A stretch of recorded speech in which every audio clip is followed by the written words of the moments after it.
Which movies will succeed and which will fail is a mystery. Most of the time, though, we're happy as long as a CGI creature fights stuff. Yes, Hollywood drops a lot of turds, and the viewing public rewards them for it. Here are the terrible movies you had no idea were blockbuster hits. It takes a lot of effort to be the most poorly reviewed entry in the Alvin and the Chipmunks series. Still, somebody's got to do it, and that somebody is Alvin and the Chipmunks: Chipwrecked. Directed by Deuce Bigalow Male Gigolo's Mike Mitchell and featuring a cast that includes Anna Faris and the kid from those Apple commercials, the globe-trotting threequel takes viewers on a whirlwind adventure when the CGI Chipmunks decide to take a vacation and go on a cruise. All told, Chipwrecked pulled in $342 million. Not bad, considering it cost only $80 million and David Cross's remaining mental health to make. The Mr. Show star suffered a small meltdown on Conan when asked about the film, calling the shoot, quote, the most miserable experience of his career. Somehow, his character didn't show up for part 4. Not to be confused with 1954's Godzilla or 2014's Godzilla, 1998's Godzilla, aka the Taco Bell one, failed to hit home with most audiences. Hey, Godzilla! Want something to drink? Where did Roland Emmerich's adaptation of the beloved Toho Kaiju franchise go wrong? Was it when he junked the creature redesign created by special effects demigod Stan Winston in favor of a bulldog-iguana hybrid? Was it when he abandoned motion capture and practical effects, confident in the fact that it was 3 years after Toy Story came out and pure CGI would probably carry the movie just fine? Could it have been when he outright stated that the production was washing its hands of nearly everything that fans liked about Godzilla in the first place? What the hell is that? No, if you ask producer Dean Devlin, the real issue was that audiences didn't get the subtleties of the film, or the team's decision to make Godzilla more animalistic than supernatural. That's your bad, film critics.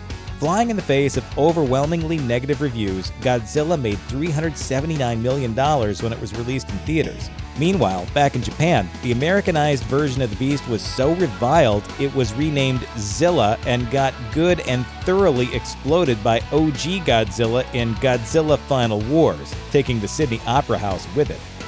Roland Emmerich's little engine that could got another crack at the glitz and glamour of Hollywood with the 2004 disaster film The Day After Tomorrow, a movie that bravely said, you know what'll make people take climate change seriously? Turning it into a science fiction disaster movie where none of its real-world effects are portrayed accurately.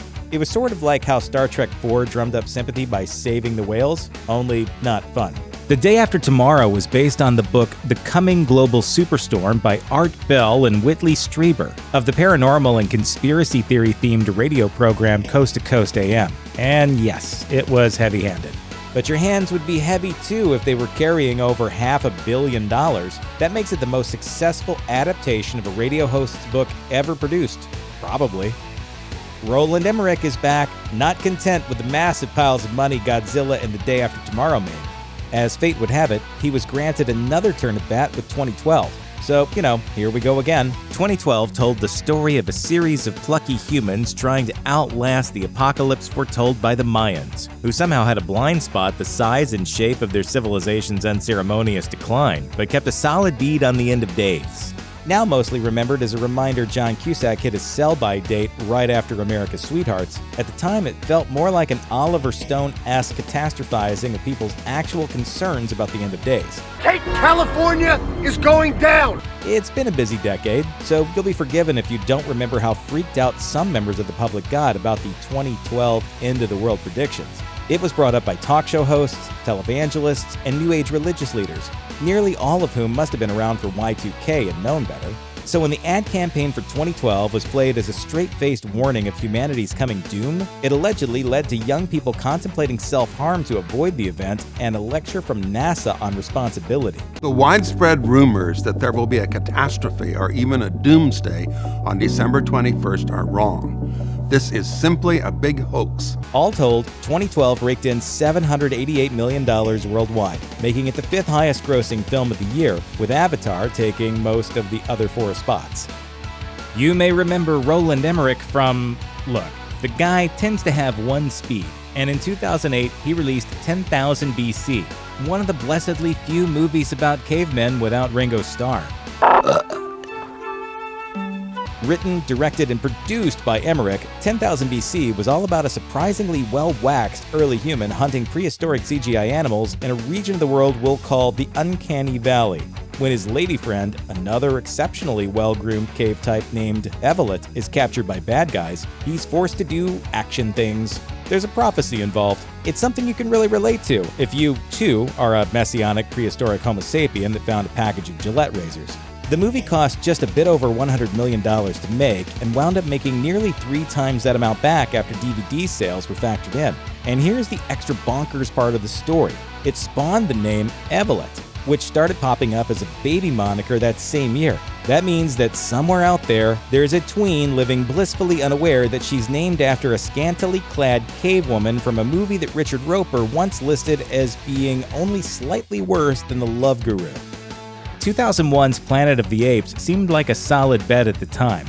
The inarguably oddball franchise had been handed over to acclaimed weirdo Tim Burton, chronologically equidistant at this point from the 1992 masterpiece Batman Returns and the soulless 2010 cash grab Alice in Wonderland.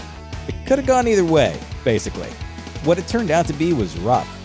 While the makeup was on point and most of the cast was rock solid, the movie also featured a not quite done cooking yet Mark Wahlberg, an ending that didn't make a lick of sense, and frankly, a whole lot of boring. Still, it made $362 million, so there you go. How the hell did these monkeys get like this? What other way would they be? They'd be begging me for a treat right now. And you know what? It's important to talk about not only how bad it actually was, but how astonishingly bad it could have been. Arnold Schwarzenegger was on board to star, and Oliver Stone was slated to write and produce an Apes revival in the early 90s, which Sci-Fi quotes him as describing thus. It has the discovery of cryogenically frozen Vedic apes who hold the secret numeric codes to the Bible that foretold the end of civilizations. My concept is that there's a code inscribed in the Bible that predicts all historical events. Count your blessings. Hey, remember back before Marvel managed to reconstitute itself into an unstoppable, all-encompassing gelatin of crowd-pleasing properties? Remember how, for a little while, there were movies that took place in a universe where there was only one superhero? How, within that story, a single guy dressed in a skin-tight onesie shot sticky goo at people and everyone in New York was like, "It's cool with us, go Jets!" Things were simpler back then. I'm Peter Parker. I'm a photographer. Yes, I can see that. And they were huge.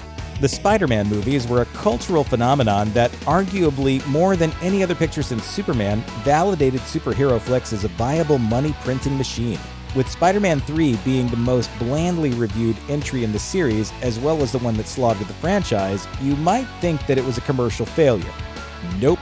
Spider-Man 3 pulled an $890 million worldwide haul on a $258 million budget. Sony was reportedly stoked on the idea of 3 more movies, but Sam Raimi pulled out of the series for creative reasons and the plans were scrapped. There's an argument to be made that Tim Burton's Alice in Wonderland could have been a great movie if he'd made it 10 years earlier. Burton fatigue wouldn't have set in yet. The push to up a movie's box office take by shoehorning in 3D effects wouldn't even be a bubble yet, let alone one on its way to popping. Studios wouldn't have had that Harry Potter light in their eyes, pushing them to turn every recognizable property into a potential tween-centric fantasy franchise. Sadly, what we got was a real drag of a movie, which took a purposely nonsensical universe and tried to apply big-budget, Narnia-adjacent logic to it. Critical reception was tepid. Burton, once maybe the closest thing to a post-70s blockbuster auteur, brought all the artistic vision of a Spencer Gifts manager decorating the front window display. Johnny Depp, his returns well on their way to diminishing, wore a silly wig and a big hat. Audiences suddenly realized that this was his only trick, and the world was a less innocent place for him. But then Earth, as one, seemed to shout, "Well, that popcorn's not going to eat itself," and Alice in Wonderland made over $1 billion. 3 coins from a dead man's pocket. 2 teaspoons of wishful thinking. Then it spawned an even harder to watch sequel, which, while not the mattress stuffed with money that Disney was probably hoping for, still pulled in nearly $300 million. You'd think that the reason people love animals so much might be because we want something alive that doesn't talk a lot. But that theory flies right out the window when you realize that we'll spend inordinate amounts of money on movies about critters that won't shut up. Not a lot of people saw Garfield 2 and walked away feeling anything but irritated. So it speaks to the human race's deep sense of self-loathing when you look up how much money the Ice Age franchise made. Here's a thought experiment. If you had to put a dollar amount on how much the world wanted to listen to Ray Romano's dulcet tones coming out of a hairy elephant, what would that figure look like? It's more than that. It's obscene. The franchise has raked in $3.2 billion across 5 films, with the third movie, Dawn of the Dinosaurs, pulling in the lion's share at $886 million in 2009. Now ask yourself, and be honest, did we really love Scrat that much? It would be nearly impossible to find a unique series of words to describe Batman vs. Superman, which, in the infinitely shuffled deck of the internet's lexicon, hasn't already been dealt. Critical response was abysmal. Comic book fans were distraught. In a Wall Street Journal piece, the movie was described as such. It's a clash of cultural icons. It's about the politics of military intervention and terrorism. It's inspired by W.H. Auden and Umberto Eco. In reality, 2 computer-generated cape guys punched each other until they found out their moms had the same name. You're letting him kill Martha! The bittersweet result was a movie that made $873 million worldwide and was reported to have the 4th biggest opening weekend ever at the time of its release. However, it also failed to hit that ever-so-tasty billion-dollar mark and was considered a box office disappointment. Thematically, it was weak sauce enough that even other DC productions made fun of it. What's your mother's name? Martha. My mommy's name is Martha, too.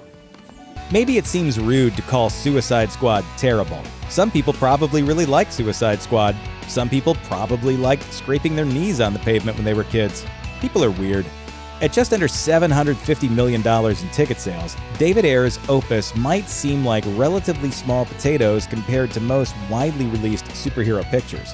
But one of the more incredible aspects of the movie's release was that it raked in that kind of money without ever being officially released in China, a country that Hollywood is widely regarded as their personal ATM.